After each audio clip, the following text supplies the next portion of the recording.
মানুষ হিসেবে মর্যাদা। বিশ্বনবী ইসলাম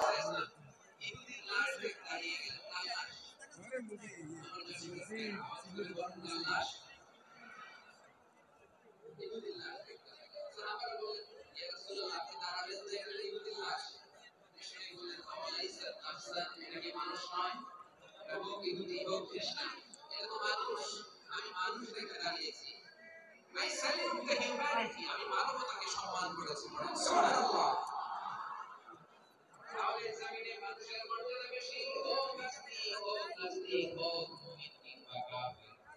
আদমের সন্তান হলে মানুষ হলেই তার মর্যাদা বাড়িয়েছে। আমার কলেজের ছাত্রছাত্রীরা ভাইরা, মানুষের মর্যাদা আল্লাহ এত বাড়িয়েছে, মানুষ জীবিত থাকার জন্য মর্যাদা বাড়, মরে গেলে মর্যাদা সুবহানাল্লাহ।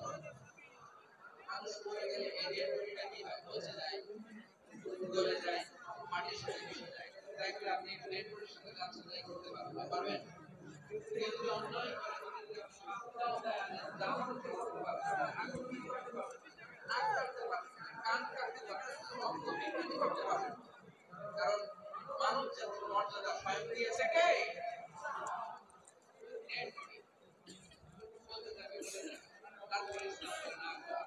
এই মরা লাশটা রাখা মর্যাদা আছে নাই?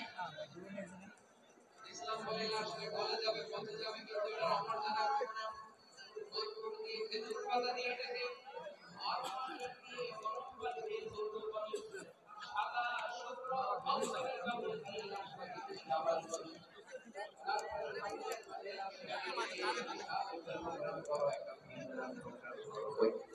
ডানে বায়ে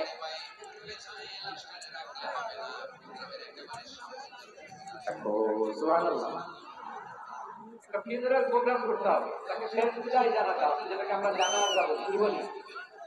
জানাজা মানে মাইয়িতের জন্য দোয়া, তার জন্য দোয়া করা হয়, তাকে একটা প্রাইভেট কর্নারে কবরে রাখা হয়, সুন্দরভাবে সেটাকে কবরস্থ করা হয়, মাটি দেওয়া হয়, পানি দেওয়া হয়, তারপরে মরে গেলেও মানুষের সম্মান বাড়াই দিয়েছে কে? এজন্য আল্লাহ বললেন ওয়ালাকাদ কাররামনা বানি আদম, বনি আদমের সম্মান মর্যাদা আমি আল্লাহ বাড়িয়ে দিয়েছি। মানুষের সম্মানে তুমি কখনো আঘাত করো না, ঠিক না?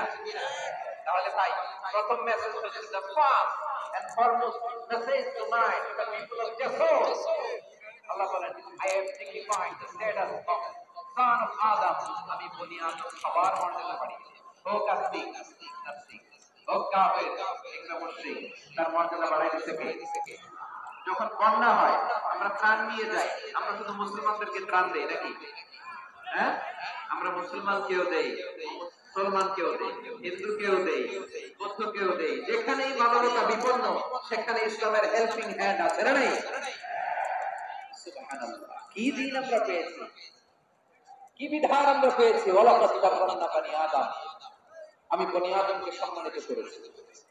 এরপর আল্লাহ বললেন ওয়া হামালনাহুম ফিল বাররি ওয়াল বাহর, মানুষকে স্থলে এবং সমুদ্রে চলাচলের বাহন আমি দিয়েছি। স্থলে কিভাবে চলবে, জলে কিভাবে চলবে, এই বাহনের ব্যবস্থা করেছে কে?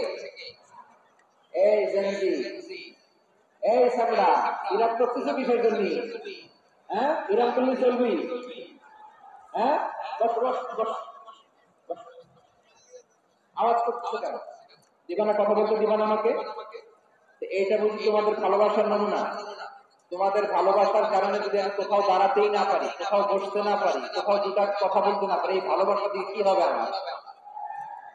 বরং ঘামতে ঘামতে ঘর্মাক্ত হবে, রক্তাক্ত হবে। কিন্তু সেন্ট্রাল থেকে সেন্ট্রালি যে ইনস্ট্রাকশন আসবে, সেই ইনস্ট্রাকশনের এক চুল আমরা ডানে বায়ে যাব না। এইটা গণজাগরণের জন্য এইটা দরকার, ইসলামী বিপ্লবের জন্য এইটা দরকার। তো আধা ঘন্টা ধরে যদি তোমাদেরকে থামানোই না যায়, এই লস্কর দিয়ে আমি কি করব? আল্লাহর রাস্তে নো নো নো স্লোগান, চুপচাপ একেবারে আমার দিকে তাকাও। আল্লাহ বললেন ওয়া হামালনাহুম ফিল বাররি ওয়াল বাহর, জলে স্থলে আমি চলাচলের যানবাহনের ব্যবস্থা করেছি। আমরা স্থলে ঘোড়ার উপরে চড়ি, ওটের উপরে চড়ি, গাড়ির উপরে চড়ি। এই যে গাড়ির ইঞ্জিন বানাইছি আমরা, এটার মেধা দিয়েছে কে? আবার সাগরের মধ্যে আমরা নৌযান, জলযান, বড় বড় জাহাজ দিয়ে এক মহাদেশ থেকে আরেক মহাদেশ যায়, এক দেশ থেকে মালামাল গুলো আরেক দেশে পাঠায়।